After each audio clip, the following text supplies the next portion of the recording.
Mike Lange is going to join us in mere moments from Pittsburgh to talk about tonight's game between the Penguins and the Oilers. And if you don't know the name Mike Lange, you should certainly know the voice. Poke check by Lemieux and look out. He's got another chance here. He comes by Murphy, cuts in on goal, makes a little move. He shoots and scores! Oh, Lemieux putting on the Ritz. I'll be cow kick. Loose in front. Still a loose puck picked up by Ricky. Shoots and scores. I think it'll Crosby. Oh, slap me silly, Sidney.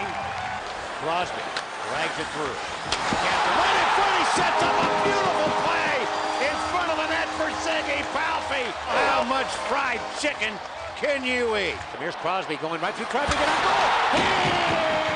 He shoots and scores as he beats Colsing like a rented mule. And ladies and gentlemen, Elvis has just left the building.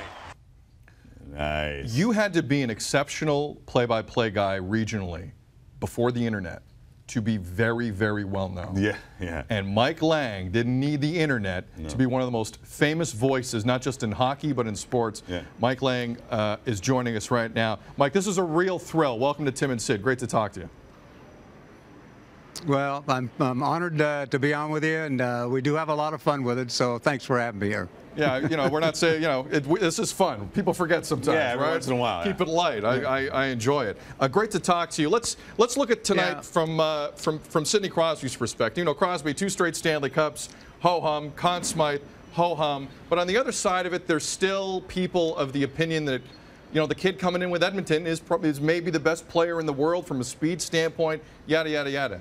Do you think Sidney really listens to that ahead of a matchup like tonight? Do you think it grinds his gears a little bit considering his talent level and gets him going tonight?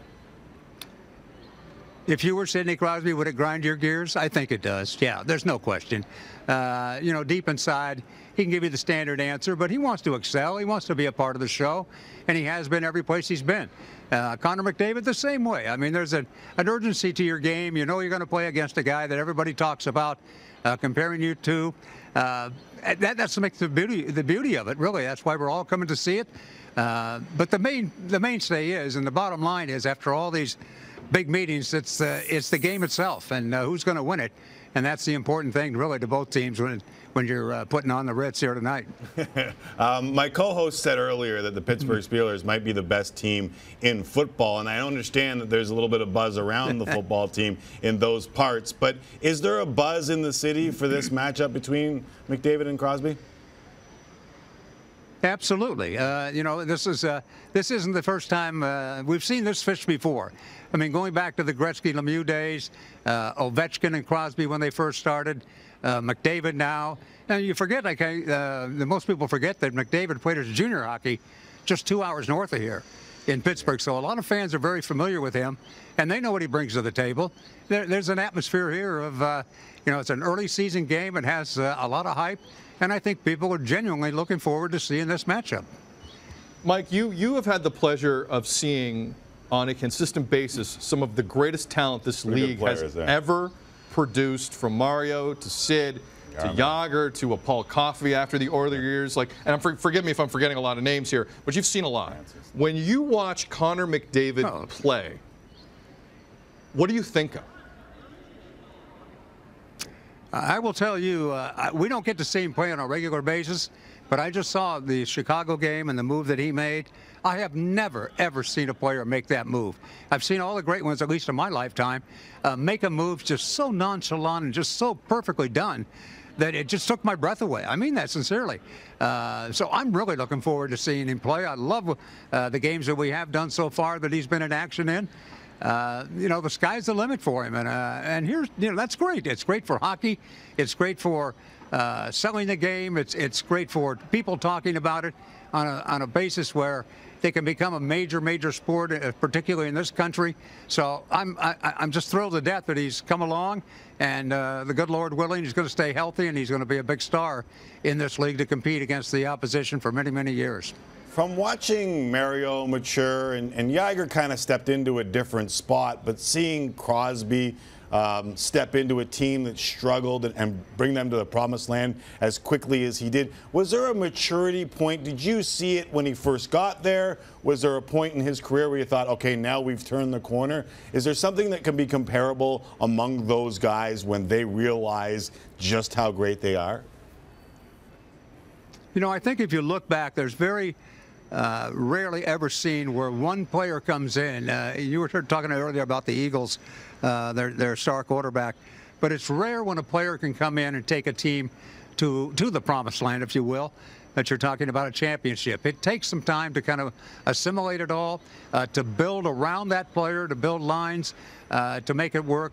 And I think if you look back, Lemieux, it took 7 years for him to win a cup. Crosby, it took a few years for him to do it too. I mean, he didn't come on the scene. The first year was a dreaded year for him as far as the team itself. So it does take some time, and it allows management too to kind of look at what they have and to build around it. And I think those are the keys to success. And while the Oilers will, you know, their best days are yet to come. So I mean, that's the good news for Edmonton fans. So let me ask you that in relation to the Oilers, because they're kind of struggling with that right now. How do you surround Connor McDavid properly? Are you a little bit surprised that they come in here only scoring 14 goals? Yeah, but I've seen teams do that before. The Penguins last year had a horrendous start in scoring goals. They were around 2 per game, and they ended up winning the Stanley Cup. So we're only 10 games into the season. I mean, we got a long way to go, and you guys all know that. And it's there's a whole lot of things that are going to change before this is all done.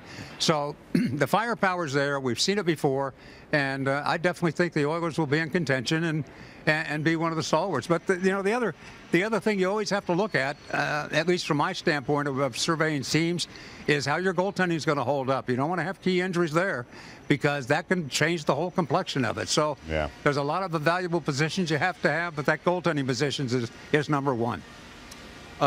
Mike, this has been a thrill.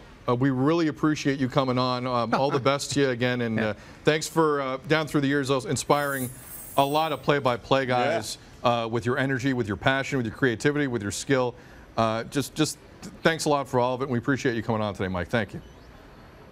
Well, you guys make me want to shave my face with a rusty razor. And I might have to do that. So we're going to have some fun tonight. Everybody enjoy the game. Oh, it's going to be great. Thanks, Sportsnet 1. Thanks, Mike. Mike Lange.